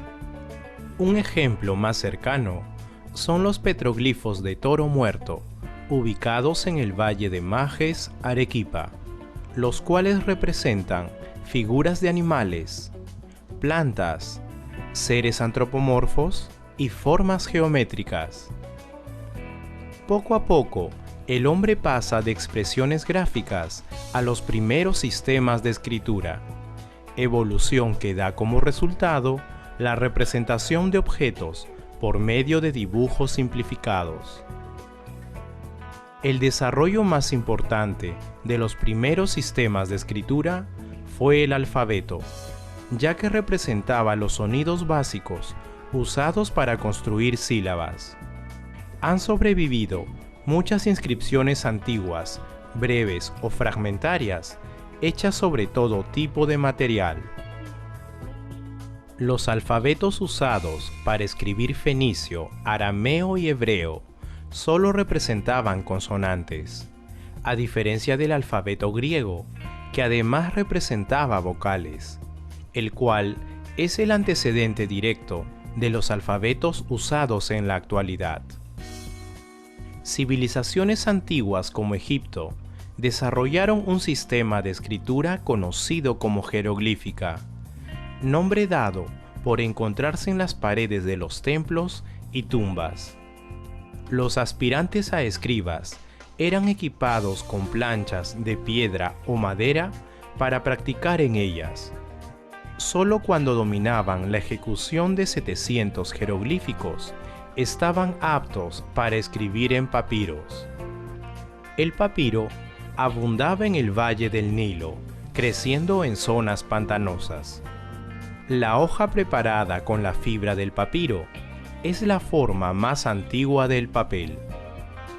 Asimismo, los habitantes sumerios, pertenecientes a la cultura caldeo-asiria, inventaron un sistema de escritura denominado cuneiforme. Esta escritura, en forma de cuñas, se materializó sobre tablillas o cilindros de arcilla. La mejor colección literaria de escritura cuneiforme en aquel entonces se encontraba en la biblioteca de Nínive, creada en el reinado de Asurbanipal. En ella fueron hallados los libros del Antiguo Testamento. Al caer en desuso la escritura egipcia y tras el descubrimiento de la famosa piedra de Rosetta, su interpretación era un misterio, pues llevaba grabada en una de sus caras una inscripción griega y egipcia de un decreto de Ptolomeo V en 3 formas de escritura: jeroglífica, demótica y griego uncial.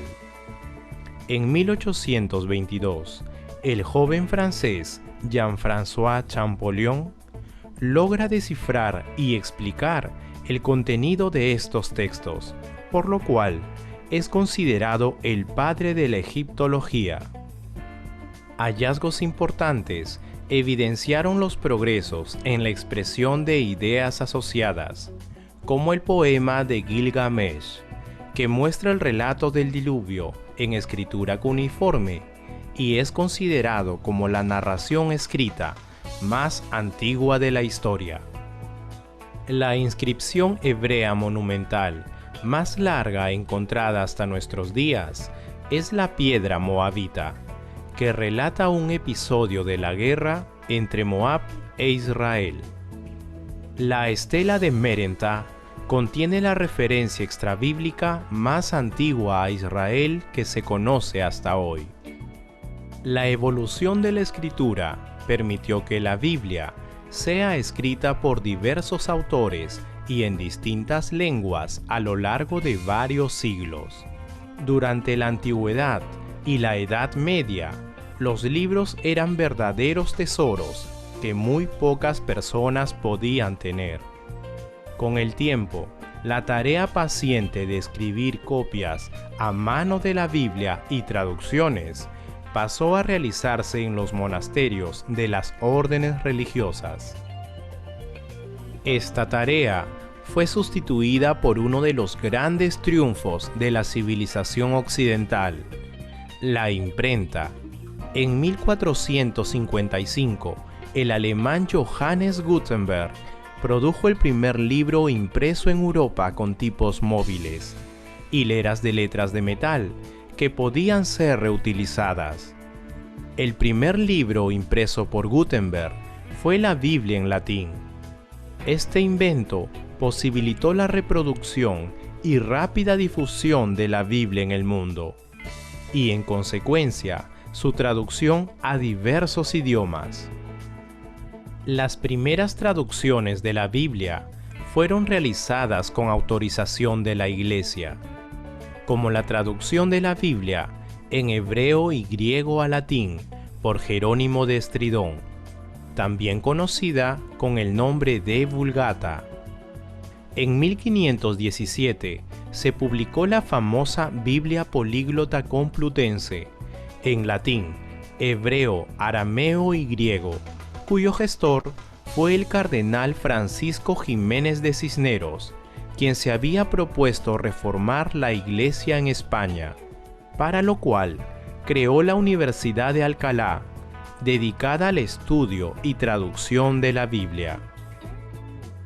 El primer libro de circulación masiva, gracias a la invención de la imprenta, fue la Biblia traducida al alemán por Martín Lutero, con lo cual contribuyó a crear las bases de este idioma. Por otra parte, en Inglaterra, William Tyndale se propuso hacer una versión de la Biblia al inglés, tomando como punto de partida la versión griega y hebrea de Erasmo. La prohibición para traducir la Biblia en Inglaterra lo llevó a trasladarse a Alemania, donde solo pudo terminar de traducir el Nuevo Testamento.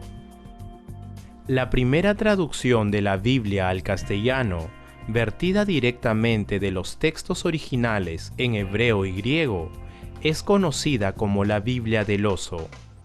Esta traducción fue realizada por Casiodoro de Reina y publicada en Suiza en 1569. La necesidad de traducir la Biblia a las diferentes lenguas ya existentes involucró también al Nuevo Mundo. Son pocos los testimonios de quienes estuvieron presentes en Cajamarca durante el primer encuentro del antiguo Perú con la fe cristiana. Se afirma que el fraile Vicente de Valverde entregó un misario y un anillo al Inca Atahualpa, pero al carecer de significado para el Inca, los arrojó al suelo. Este episodio marca el inicio de la difusión de la Biblia en la historia del Perú. El siglo XVIII se caracterizó por el descontento social que presentó manifestaciones permanentes en contra de la dominación colonial. Durante las luchas por la independencia, diversas corrientes de pensamiento surgidas desde la Ilustración produjeron el clima propicio para la difusión de la Biblia en el Perú. Para los libertadores, la Biblia estaba relacionada a las ideas de progreso, educación, avance cultural y modernidad.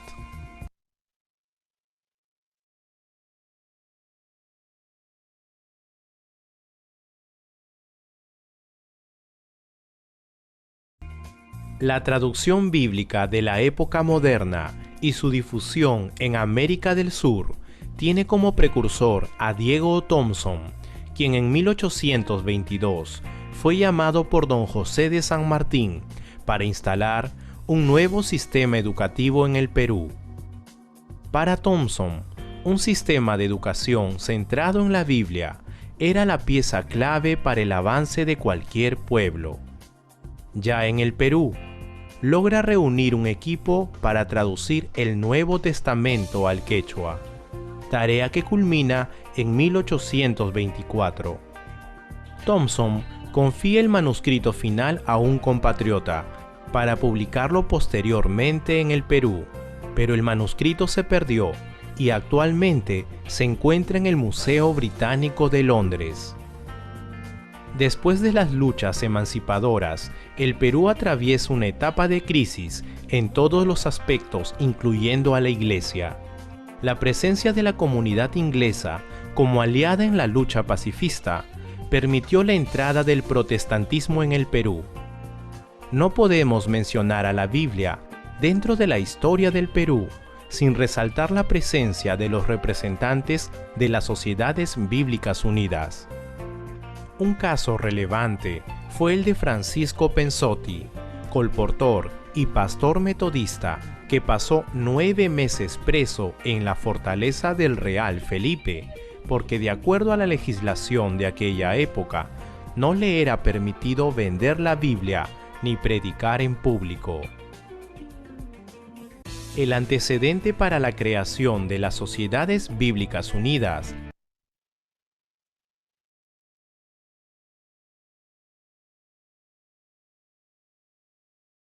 Su audio, pastor. Bien, gracias. Entonces lo que ustedes van a hacer, muchas gracias. Lo que ustedes van a hacer en base a hacer una cronología, ¿no? Ustedes ahí tienen un producto académico que entregar en función de estos dos, videos. Para poder seguir con el recuento del canon. Yo les decía lo siguiente. Les estaba explicando acerca que en el tiempo antiguo, ya existía un canon, ¿no? Ya existía un canon. Es lo que la intervención de nuestra hermana Carmen, creo que fue nuestra hermana Carmen, ¿está por aquí?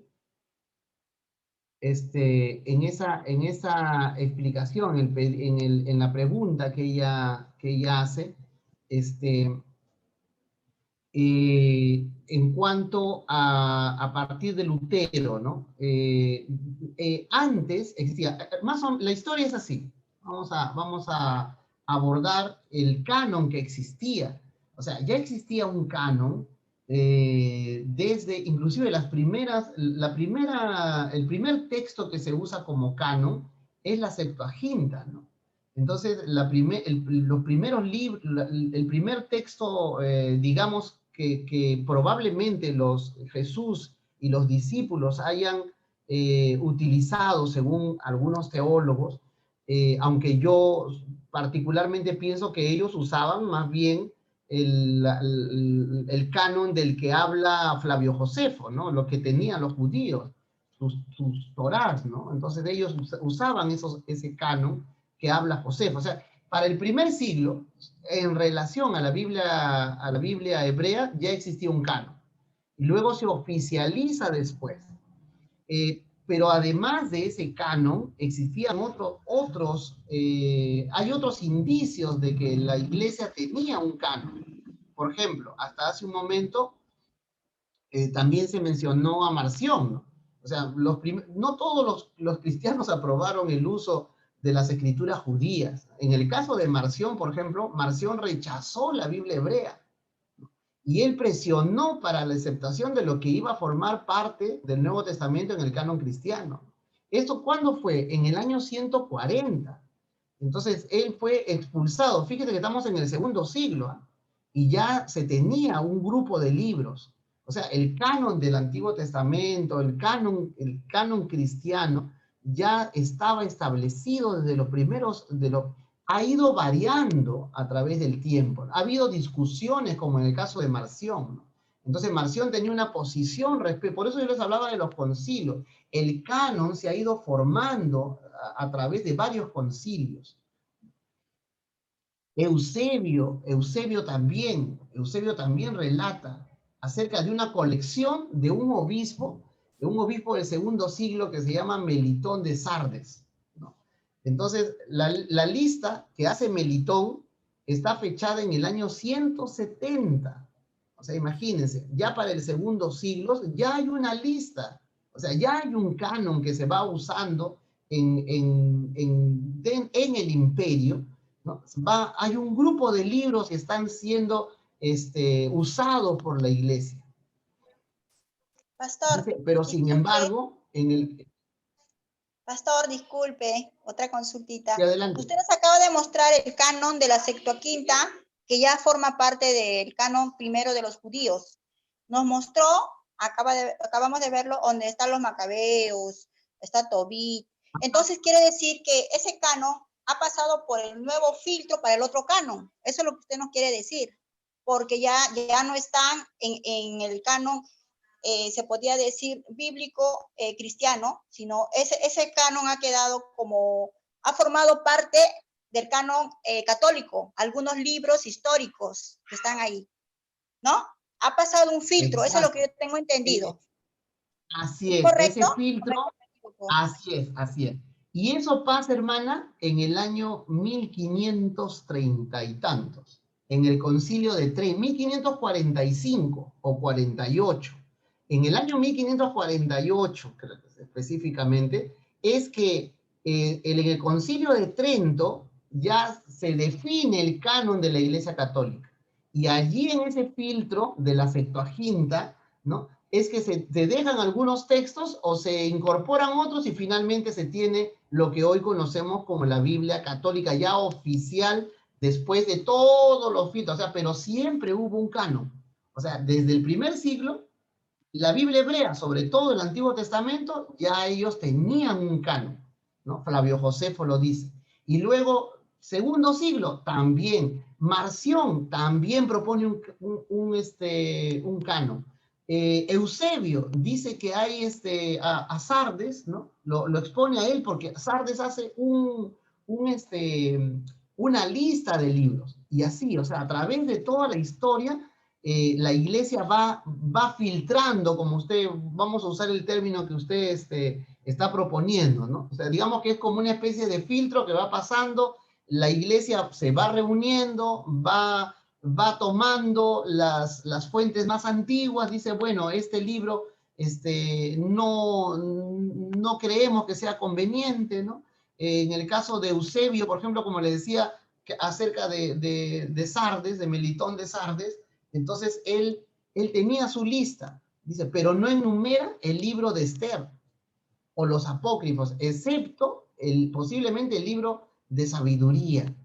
Entonces hay una discusión, ¿no? Eusebio también registra un canon de 22 libros de el que tenía Orígenes de Alejandría. O sea, imagínense. Entonces ya existía un grupo de libros que los primeros creyentes, en el caso de los creyentes cristianos, ya tomaban hasta oficialmente la Biblia la Biblia católica, hasta el año 1548, en el Concilio de Trento. Allí en el Concilio de Trento es donde ya se define. Pero usted revisa la historia y va a encontrar un canon que va avanzando, que va quitando algunos libros, que va poniendo otros, pero ese canon va avanzando. Agustín, por ejemplo, ¿no? En el siglo IV, Agustín de Hipona, allí también se propone un canon. Muchos asumen que, por ejemplo, estaban Esdras y Nehemías, ¿no? En algunos quitan en la Vulgata, ¿no? Es ambiguo, dicen, ¿no? Entonces hay discusiones del canon. Entonces lo primero que tenemos que observar en todo esto, hermanos, es que el canon que nosotros tenemos, nuestra Sagrada Biblia, palabra de Dios, inspirada y que nos revela a Dios en su texto, estos libros en el lado, digamos, humano, ha sido un texto que ha ido cambiando a través de toda la historia. Se han salido algunos textos, se han considerado, en algunos momentos la iglesia ha considerado, como en el caso de la Iglesia Católica, de donde nosotros hemos salido, ¿no? En el 1500, hemos salido, pero en algún momento hemos tenido ese canon, porque estábamos dentro de esa iglesia. Luego de allí, al salir, nosotros hemos asumido ya otra postura, ¿no? Y ya no hemos tomado los otros libros, sino que nos hemos acercado a la Biblia hebrea, en diferente orden, pero finalmente hemos regresado a la Biblia hebrea, que sería el canon que tenemos los protestantes, ¿no? Entonces, usted va a escuchar a muchos católicos que dicen, pues no, ustedes le han quitado libros a la Biblia, o le han puesto lo que les conviene, dicen. Miren, ese es un argumento, ¿eh? Es un argumento. Entonces, y nosotros ante eso, si no sabemos la historia, entonces nosotros no vamos a saber cómo contestar, ¿no? Nosotros no hemos quitado nada, nosotros hemos regresado al canon hebreo, ¿no? Y basta, y ahí lo dejamos, ¿no? Porque si le tratamos de explicar, no, de que el canon hebreo, pero nosotros hemos considerado primero a la Torá, ¿no? O el Pentateuco, segundo los escritos, y el tercer lugar los proféticos, para enlazar en el cumplimiento profético con el Nuevo Testamento, entonces ya sería demasiado. La respuesta es clara. Nosotros no hemos quitado libros, no le hemos quitado los libros a la Biblia católica. La Biblia católica ha tomado un formato que fue una traducción, es una traducción de la primera Biblia que se traduce a otro idioma, que es la Septuaginta, ¿no? Entonces, a partir de allí, ¿no? Entonces se hace eso. Y lo que hace, por ejemplo, cuando se hace la traducción de la Vulgata Latina, por ejemplo, hace otra variante. La Vulgata Latina es la traducción ya no del hebreo, perdón, del griego, ¿no? O sea, ya no viene la fuente de la Septuaginta, sino que la Vulgata Latina se va al texto en hebreo. O sea, se busca los documentos en hebreo y la traducción la hace del hebreo. Esa es la diferencia de la Vulgata Latina, por ejemplo. Entonces se hace de frente, se hace esa diferencia del hebreo, se hace al latín. ¿Por qué? Porque la Iglesia Católica, el idioma oficial de la Iglesia Católica es el latín. Entonces, es a su vez el idioma oficial del Imperio Romano. El latín es, en el tiempo de Jesús, inclusive, el idioma oficial del imperio era el latín, ¿no? El vestigio del Imperio Romano está en la Iglesia de Roma. Entonces allí ha quedado su idioma oficial, y usted entra a internet, pone Vaticano, y ahí no había pasado ni 10 minutos. En la descripción dice... Entonces, una pregunta. Latino. Entonces, disculpe, si decimos que nuestra Biblia, se podría decir la nuestra, que son de 66 libros, viene, usted dijo, de Alejandría. Pero antes escuché que habla como que algunas especulaciones que usted estaba diciendo acerca de dónde venía, ¿no? Entonces viene de Alejandría. Y la Biblia católica, ¿es cierto que viene de Palestina o también es una especulación? Eso quiero que me confirme. Ahí está, perfecto, mi hermana. Está muy buena su pregunta. Mire, la Biblia, lo que yo estoy diciendo es que la Septuaginta, la Biblia católica, viene de las versiones griegas y se establece, ya se define como algo oficial en el Concilio de Trento, ¿no? En el Concilio de Trento es donde la Iglesia Católica define su Biblia, digamos así, para este tiempo, para estos siglos. La Biblia hebrea, que ya se tiene un canon por lo que encontramos en Flavio Josefo. La Biblia hebrea viene obviamente de lo que históricamente se conoce como Palestina, pero que en realidad es la tierra de Israel, ¿no? Entonces, Palestina en realidad es el nombre de los filisteos, ¿no? Es Filistea. La Biblia hebrea viene de esa zona que se conoce como Palestina, pero ahí también hay otra razón, hay que saber por qué se llama Palestina esa tierra, ¿no? Pero viene de allí, hermano, o sea, para estar claros ahí. O sea, la Biblia hebrea viene de allí, de Israel, ¿no? De la tierra de Israel, de lo que se conoce como Palestina, ¿no? Y ahí también hay algo que hay que precisar. ¿Por qué los romanos le cambian de nombre a la provincia romana de Judea, que era la tierra de Israel en ese tiempo? ¿no? A la provincia romana de Judea. Como los romanos destruyen Jerusalén, en el año 100 y pico, en el segundo siglo, lo que hacen es cambiarle de nombre para desaparecer a los judíos del mapa. ¿Y qué le ponen? Le ponen Palestina. Palestina es Filistea, o sea, es la tierra de los filisteos. Por eso, para el nombre del enemigo más grande, porque los romanos sabían la historia, pues, de las guerras que tenía Israel con Palestina, que fueron enemigos permanentes. Entonces le cambia de nombre a esa tierra y le llama Palestina. Entonces nosotros, como no sabemos ese dato, inclusive decimos, no, hay muchas iglesias que se llaman Palestina, inclusive, pero no saben que Palestina más bien es la referencia o la forma como Roma quiso desaparecer de la historia al pueblo judío y le cambió de nombre hasta la tierra, ¿no? Le dijo, no, ahora le voy a poner el nombre de tu mayor enemigo, así se va a llamar, y así se quedó. La Biblia hebrea viene de la tierra de Israel, eso sería lo más apropiado, ¿no? Digamos, no es, si alguien quiere seguir diciéndole Palestina, no es históricamente correcto, porque los textos antiguos, como desde el año 135 o más, se llama Palestina, todos los textos se refieren a esa tierra, pero Jesús no vivió en Palestina, no se llamaba así, Jesús vivió en la tierra de Israel. Entonces, la Biblia hebrea viene de allí, de la tierra de Israel, ¿no?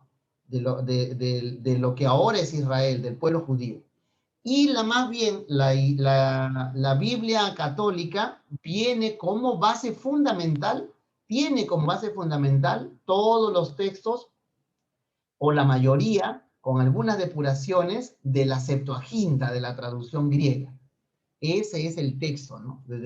Esas son la disposición, digamos, la base de esa Biblia católica. Entonces, estamos claros ahí, ¿no es cierto? Entonces, la Biblia hebrea, la que nosotros seguimos, esa Biblia viene de la región de la tierra de Israel, ¿no? Corresponde al pueblo judío. Ellos la han conservado, como dice Pablo. Pablo hace 2000 años dijo, a ellos se les ha confiado la palabra de Dios, ¿no? Yo quisiera provocar a celos a mis hermanos, dice Pablo, ¿no? Pero son amados, son enemigos por causa de nosotros, o de ustedes, por los gentiles, ¿no? Pero son amados por causa de los padres. Eso es lo que dice Pablo. Entonces allí ya tenemos, en términos generales, la siguiente clase. Lo que vamos a hacer es un repaso general. Vamos a mostrar las líneas de tiempo, una estructura de línea de tiempo para que quede, y una estructura de los diferentes cánones, ¿no? Y las fechas donde estos cánones se han establecido, hasta la Biblia que nosotros tenemos, o sea, oficialmente la Biblia que nosotros tenemos como canon para la Iglesia protestante. Amén, mis hermanos. Bien, gracias más bien gracias por sus intervenciones. Adelante, hermano Edgar. No, le respondí amén. Amén, gloria a Dios. Bien, gracias por sus intervenciones, gracias a la hermana Carmen, que ha estado bastante, ha participado bastante, y eso es lo que se busca, ¿no? Que pregunten, que estemos permanentemente interrogando, y eso nos ayuda a aprender, ¿correcto? Así que muchísimas gracias, mis amados hermanos. Le voy a pedir a la hermana Susana que nos despida con una oración, por favor.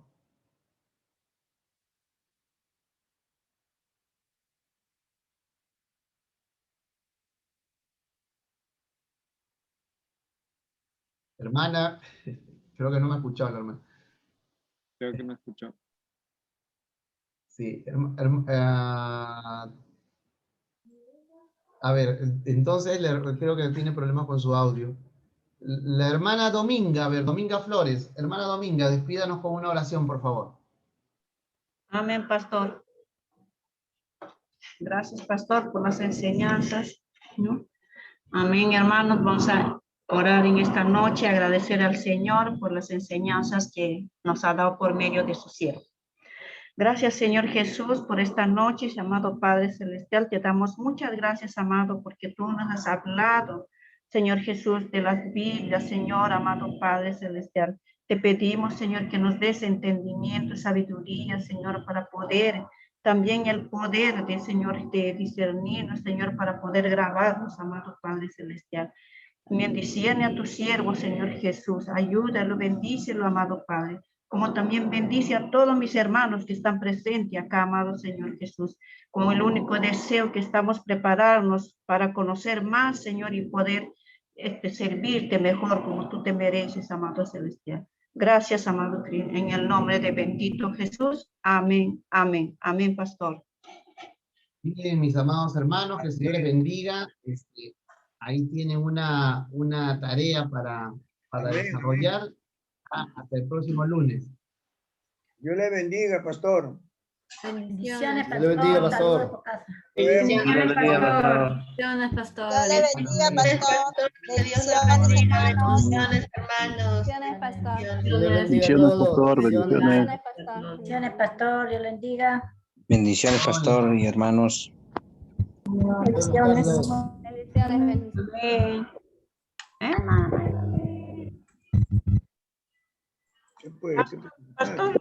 Pastor, ¿le puedo hacer una consulta? A ver, dígame, hermana. En los trabajos que está presentando, por ejemplo, de la lección 1, ¿en qué momento tenemos que presentar? Porque ahorita yo sinceramente estoy atrasada en los trabajos. Bueno, está habilitado ahí porque había un problema ahí para que subieran los archivos, ¿no? Pero ya lo solucioné. Ahora sí pueden subirlo, así que, pero no se atrase mucho porque si no se le va a juntar todo, ¿no? Pero yo estoy bastante flexible con las tareas, ¿no? Pero tienen que hacerlo.